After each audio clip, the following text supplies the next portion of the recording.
Hello and welcome to VLearn Virtual Learning Network. Today's session number 11, Local Level Planning.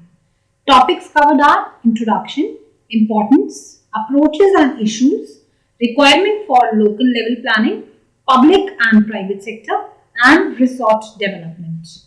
First of all, local level planning. What is that? All tourists arrive at the local destination. सब tourist most probably वहीं जाना पसंद करते हैं जहां उनका local destination हो. A tourist may be visiting a country or region, but under that geographical or political term, what a tourist is actually visiting is a local tourist destination or a cluster of local tourist destinations. तो वहीं जाना पसंद करते हैं local level जहाँ पे हमको मिलेगा for may be visiting a country या region, but under that geographical terms what tourist is actually visiting is a local tourist destination या फिर cluster of local tourist destinations के अंदर हम इसे ले सकते हैं. Victor TC. मिल्टन वो उसे समझाते हुए इस टर्म को समझाते हुए कहते हैं कि logical focus for practical techniques for tourism management and for developing the necessary tools for achieving sustainable goals can be explained as logical local tourism destination. Milton refer करते हैं local destination recognise as centres of energy and direction for tourism strategies and programmes. Milton कहते हैं कि emerging trends को देखते हुए 1990 के unlike the traditional focus of tourism policy on national और इंटरनेशनल एस्पेक्ट्स लोकल डेस्टिनेशंस को रिकॉग्नाइज करते हैं एज सेंटर्स ऑफ एनर्जी और directions for tourism strategies and programmes. तो हम इस सेशन में यही पढ़ेंगे importance of local level planning and how its neglect can lead to problems. चाहे वो इंडस्ट्री हो, चाहे वो रेजिडेंट्स, कोई भी हो, इसको निग्लेक्ट करना एक हमारे लिए कितनी बड़ी प्रॉब्लम हो सकती है. It also enables you to demarcate the roles of public and private sector along with the approaches adopted for local planning. Local tourism destination जैसे कि मैंने आपको बताया हमारे फेमस जो sustainable tourism marketing perspective 1998 book में विक्टर टी.सी. मिल्टन ने ये डेफिनेशन दी है कि लोकल टूरिज्म डेस्टिनेशंस जो उनको डिफाइन करते हैं वो as local focus logical focus for practical techniques for tourism management. Practical techniques के लिए जो टूरिज्म मैनेजमेंट के लिए चीजें चाहिए and for developing the necessary tool for achieving those sustainable goals. और किस तरीके से किन टूल्स के थ्रू या कौन से टूल्स ऐसे जरूरी हैं जिनसे हम इन सस्टेनेबल गोल्स को अचीव कर सकते हैं. इंपॉर्टेंस अप्रोचेस और इश्यूज इसमें क्या इन्वॉल्व रहते हैं. जैसे कि मैंने आपको बताया कि हम इनको निग्लेक्ट कर रहे हैं, हम इनकी इंपॉर्टेंस के बारे में पहले पढ़ेंगे कि एग्जैक्टली ये क्यों इम्पोर्टेंट है और ये क्या इम्पोर्टेंस रखते हैं हमारे लिए, अप्रोचेस क्या है, इनके इश्यूज क्या है, इनके साथ हम सबसे पहले इनको पढ़ेंगे. Most of the impacts of tourism whether negative or positive are community से specific. कुछ भी इम्पैक्ट हो टूरिज्म का एक इंसान के लिए नहीं हो सकता, पर्टिकुलर इंडिविजुअल के लिए नहीं हो सकता, चाहे नेगेटिव हो चाहे पॉजिटिव हो, ये कम्युनिटी स्पेसिफिक रहेगा. That is they occur at the local level and influence most clearly the host और लोकल रेजिडेंट्स. मतलब वहां पे रहने वाले होस्ट जो हैं, लोकल रेजिडेंट्स जो हैं, उनको ये इन्फ्लुएंस करेगा more than the positive points. इसके नेगेटिव पॉइंट्स जो है, negative impacts of tourism leaves lasting impression on the host या local residents पे वो lasting impressions छोड़ जाते हैं. It is absolutely necessary that tourism be well planned and local level. इसलिए बहुत जरूरी है कि tourism को हम local level पे well plan करें क्योंकि ये एक painstaking process है जिसको एक constant attention और management मिलना चाहिए because here the contact between the tourist and the host is maximum. Probably other economic development at the local level has as many far-reaching tentacles as does tourism. तो इसीलिए local level tourism जो है वहाँ पे सारे business हो गए, agencies हो गई, organizations हो गई, public हो गई, ये सब चीजें involve करता है. तो इसीलिए ये बहुत ही painstaking process है और ये direct contact रहता है इसमें host का और tourist का. तो इसीलिए इन्हें बहुत अच्छे से हमें develop करना चाहिए. It has an impact on the local society as it uses its resources and creates competition for goods and resources. It not only competes for amenities but also demand extra utility infrastructure. इसमें सिर्फ amenities का ही use नहीं चाहिए, बल्कि extra facilities भी चाहिए, extra utility infrastructure भी चाहिए, जैसे कि water disposal, police, street lighting, electricity, water supply, ये सब वेस्ट डिस्पोजल, ये सब चीजें भी पूरी तरीके से मैनेज होनी चाहिए। अगर हम इंटीग्रेट करना चाहते हैं तो इन सब चीजों को मैनेज करना, डेवलप करना बहुत जरूरी है, अदरवाइज ये नेगेटिव इम्पैक्ट हो जाएगा, क्योंकि लास्टिंग इंप्रेशन रह जाते हैं इस टाइप के टूरिस्ट के ऊपर अगर ये सब चीजें ठीक से डेवलप ना हो तो। Integrating tourism planning into official local level planning has been rare with the exception of few countries where local tourist boards were established. Generally, approach for tourism development and planning has been a top-down approach. Mostly top-down approach रहती है, जहाँ पर we have to prepare a national or regional plan, work downwards at local destinations. Situations vary from country to country, and this approach, though having its own merits and benefits, is being gradually replaced by bottom up approach. आप देख सकते हैं कि bottom up approach क्या है। ये bottom approach जो है opens up the attractive possibility for evaluating and coordinating nationality grassroots policies that are derived from detailed knowledge and destinations. तो टॉप डाउन अप्रोच जो पहले सबसे ज्यादा फेमस थी और अडॉप्ट की जाती थी, उसकी जगह पे बॉटम अप अप्रोच जो है वो आती जा रही है। It opens up the attractive possibilities actually, क्योंकि बॉटम अप अप्रोच जो है वो अट्रैक्टिव पॉसिबिलिटीज क्रिएट कर रही है नेशनल ग्रासरूट पॉलिसीज के लिए। डिटेल नॉलेज आप ले सकते हैं डेस्टिनेशंस की, इसलिए बॉटम अप अप्रोच अडॉप्ट की जा रही है। Most countries cannot measure tourism demand and supply adequately at local levels, and they also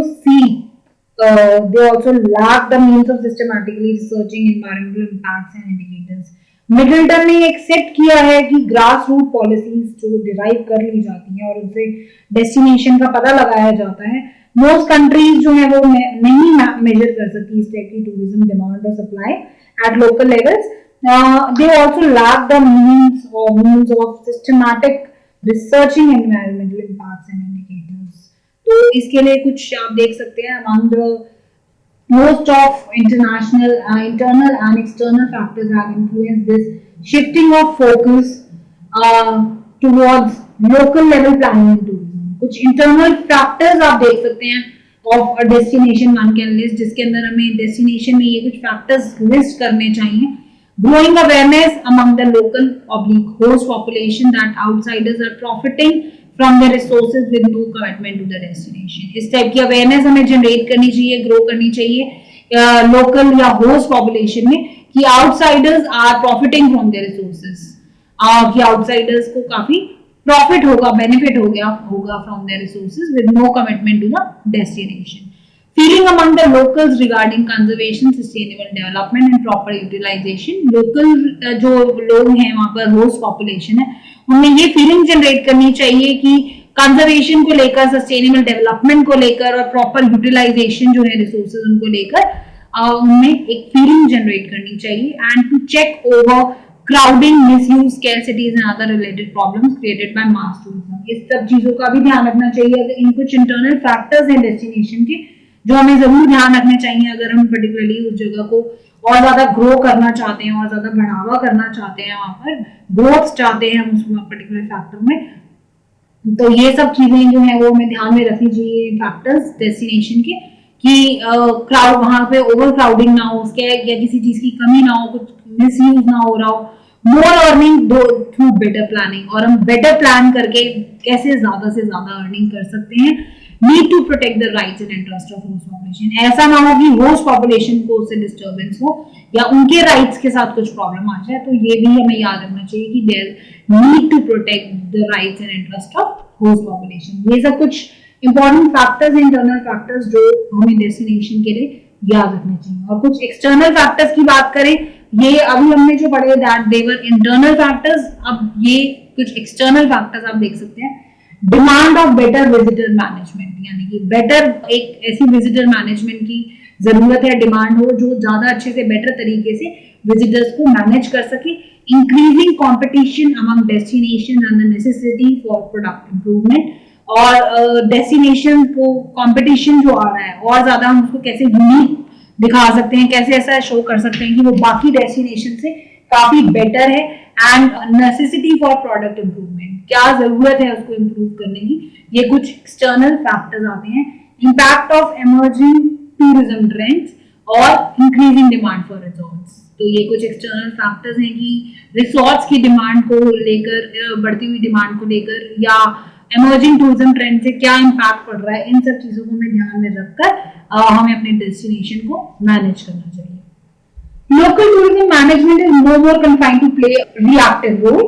Its proactive role is being recognized in tourism planning, and for this, one has to address a variety of issues. वहाँ पर हमें ये सब issues लाने चाहिए, जैसे कि human resource development, human resource, staging of tourism development at local level, या role of public and private sectors, determining of role of each player, establishing linkages between local, regional and national plans. इस issues को हमें address करना चाहिए. One has to address a variety of issues in this case. Now, what is the requirement for local level planning? क्या जरूरत है हमें इन requirement क्या है हमें इन local level planning की? First is resource analysis, यानी कि one of the basic requirements for all localities embarking on localites के लिए सबसे बड़ी एक requirement ये है कि वो अपने aware हो जाएं जो भी resources available हैं to attract tourists to an area before undertaking any efforts. तो ये देख लें कि कोई भी एफर्ट करने से पहले वो अपने टूरिस्ट को अट्रैक्ट करने से पहले उनके पास क्या रिसोर्सेज अवेलेबल हैं, उनका पूरा एनालिसिस लेना बहुत जरूरी है. रिसोर्स एनालिसिस और inventory preparation is the pre requisite step, basic pre requisite step for local level planning. Second step is community awareness. Local residents do not often understand the economic benefits from tourism, especially if they are not on the receiving end of the tourist expenditures. Instead, they tend to focus more on negative impacts resulting from congestion and overcrowding, inflation and other ills related to hosting functions. तो इस तरह की अगर हम नहीं कर पाते हैं, it can result in loss of tourism market share.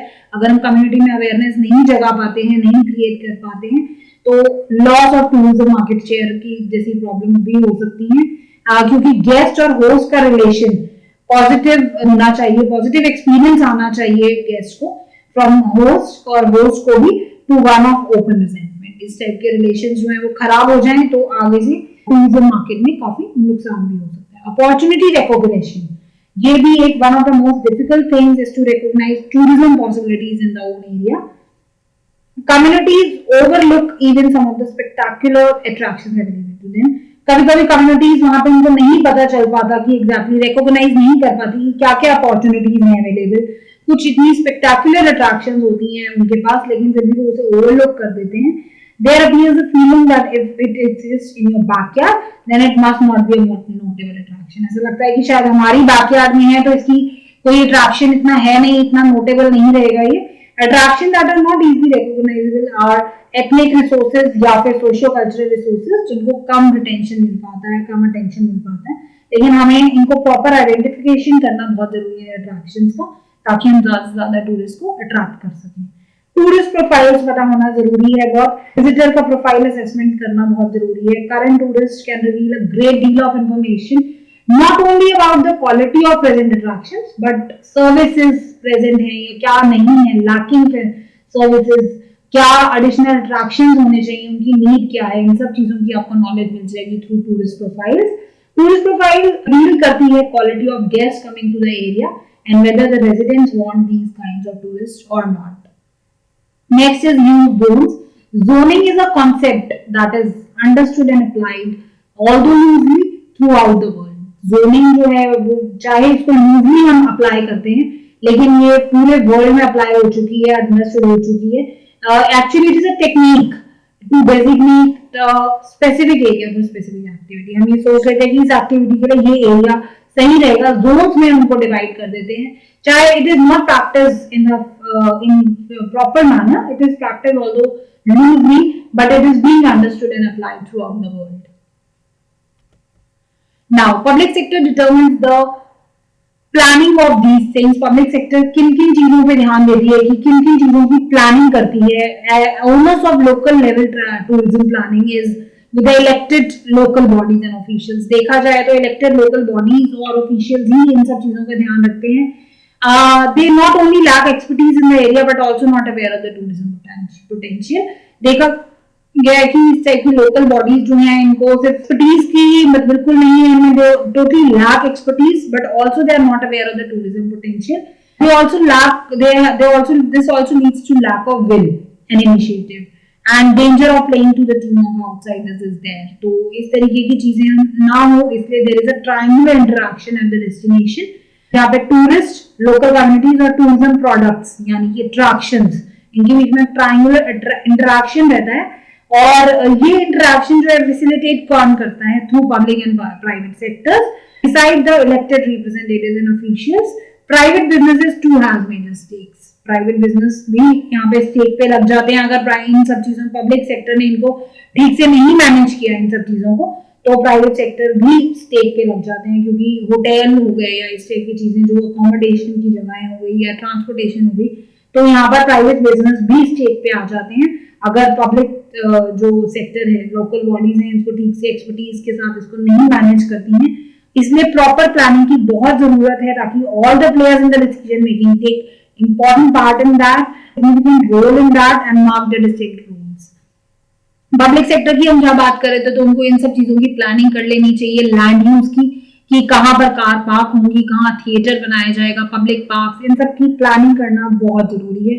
Regulations के बारे में, एनवायरमेंटल प्रोटेक्शन, बिल्डिंग्स के यूजेज के बारे में, फैसिलिटी के यूजेज, इंफ्रास्ट्रक्चर की बात की जाए तो वेस्ट कहाँ डिस्पोजल होगा, वाटर, इलेक्ट्रिसिटी, रोड्स को लेकर, इंसेंटिव्स और टैक्सेस के बारे में भी पूरा प्लान कर लेना चाहिए. टोल टैक्सेस या टैक्स हॉलीडेज और टूरिस्ट प्रोफाइल्स जैसे मैंने आपको बताया वो मेंटेन करना बहुत जरूरी है ताकि हम जानना चाहते हैं कि कहाँ पे नीड है इन टूरिस्ट अट्रैक्शंस को इंप्रूव करने की, क्या चीजें प्रेजेंट हैं, क्या सर्विसेज प्रेजेंट है और कहाँ पे लैक है. प्रमोशन एंड इमेज बिल्डिंग, किस तरीके से हम पीआरओ अडॉप्ट लेकर पब्लिक रिलेशन ऑफिसर के थ्रू हम किस तरीके से हम अपने प्रमोशन और इमेज बिल्डिंग कर सकते हैं. Training, retraining and education, determining the role of private sector, इन सब चीजों का पूरा प्लानिंग हो जानी चाहिए पब्लिक सेक्टर की, तभी ये एक प्रॉपर वे में एक्ट करेगा और डेवलपमेंट जो है वो आगे बढ़ेगी. अदरवाइज इस तरीके से प्राइवेट बिजनेस भी स्टेट पर आ सकते हैं क्योंकि उनको भी वहां पर प्रॉब्लम हो सकती है अगर पब्लिक सेक्टर अपना काम ठीक से नहीं करती है. और इसकी वजह से this also leads to lack of will and initiative and often the danger of playing to the tune of outsiders is there. Tourist businesses can make a significant voluntary contribution to resolving by social cost of tourism. Tourist business जो है वो significant voluntary contributions करते हैं social cost of tourism को resolve करने में. कैसे कर सकते हैं? First is providing local resident employment and training opportunities. Local residents के लिए हम employment create कर सकते हैं, opportunities create कर सकते हैं, training opportunities दे सकते हैं, crafts के मामले में, traditional trades के मामले में, ताकि उनको ज्यादा से ज्यादा इस टाइप का टूरिस्ट बिजनेस वो एनहांस कर सकें, ग्रो कर सके और ज्यादा से ज्यादा हम अट्रैक्ट कर सकें अपने टूरिस्ट को. और सेकंड केस, जो सेकंड मेथड है, सेकंड गाइडलाइन है कि establishing purchasing guidelines that favour local goods and service procurement. इस टाइप की परचेजिंग गाइडलाइंस हम एस्टैब्लिश कर सकते हैं जिसमें लोकल गुड्स को, सर्विसेज को हम फेवर करें. डोनेशंस और इन्वेस्टमेंट्स में पैसा डाल सकते हैं लोकल रिक्रिएशन फैसिलिटीज, पार्क्स हो गए, कल्चरल फैसिलिटीज हो गई, मंदिर हो गए, सिक्योरिटी ऑपरेशन हो गए, इनमें हम पैसा डाल सकते हैं, डोनेट कर सकते हैं, इन्वेस्टमेंट कर सकते हैं. Establishing local profit sharing arrangements, local profit sharing में भी हम अरेंजमेंट में भी एस्टैब्लिश कर सकते हैं. इस टाइप की चीजें tourist businesses can make a significant voluntary contribution to resolving the social cost of tourism. उनके लिए ये सब चीजें हमें मेथड अडॉप्ट करने चाहिए और हमें कुछ इंस्ट्रूमेंट्स हैं जो फॉलो करने चाहिए ताकि ये डेवलपमेंट हो सके. उसके लिए हम हेरिटेज प्रिजर्वेशन रिक्वायरमेंट्स को पूरा कर सकते हैं, जैसे कि मान लीजिए साइट डेवलपमेंट हो गया, बिल्डिंग डिजाइनिंग हो गए, और private heritage, green space, stewardship programmes, tourism taxes, development fees to support construction and maintenance of required infrastructure. ये सब चीजें जो है हमें काफी हेल्पफुल रहेंगी to grow that place and to grow the business of tourism. Resort development की बात कर रहे हैं तो WTO publications on national and regional tourism planning defines resort as a destination area that is relatively self-contained. एक ऐसा destination area जो अपने आप में ही self-contained है. Tourism activities, facilities and services are provided at a resort. Cautiously planned, these resorts Resorts can be developed in urban, rural or remote areas. In type के resource हम कब रिसोर्ट्स हम कहीं भी डेवलप कर सकते हैं, अर्बन, रूरल या रिमोट एरियाज में. वहां पे हम recreation, sports, leisure, adventure, games, water park जैसे अट्रैक्शंस बना सकते हैं. और द रिसोर्ट डिसाइड अकोमोडेशन के साथ साथ हम ये सब चीजें ऐड कर सकते हैं. Special interest tourism like yoga and Ayurveda have made their mark in developing resorts. इस सब टाइप की चीजें भी हम योगा, आयुर्वेदा भी वहाँ पे ऐड कर सकते हैं. Besides these, special local features are converted into tourist attractions and through value additions are planned as resorts. Developing resorts is a conscious decision. Resorts को develop करना एक बहुत ही conscious decision है and it must be clearly defined in local plans. हमें ये ध्यान में रखना चाहिए कि डाइवर्सिफिकेशन ऑफ रिसोर्सेज जैसे कि electricity, water for resource development should not generate hostility in local areas and environmental regulations. They are duly observed. तो हमें इन सब की बहुत जरूरत है. We need the services of experts for planning resort development. Resort को डेवलप करने के लिए हमें एक्सपर्ट टीम्स की बहुत जरूरत है ताकि हम इसको प्रॉपर्ली विल और इनिशिएटिव लेकर इनको सही तरीके से डेवलप कर सकें इन सर्विसेज को, and we can take the help of experts for planning resort development. Now do it yourself for you. Why is local level planning important? Briefly enumerate the requirements for local level planning. Thank you.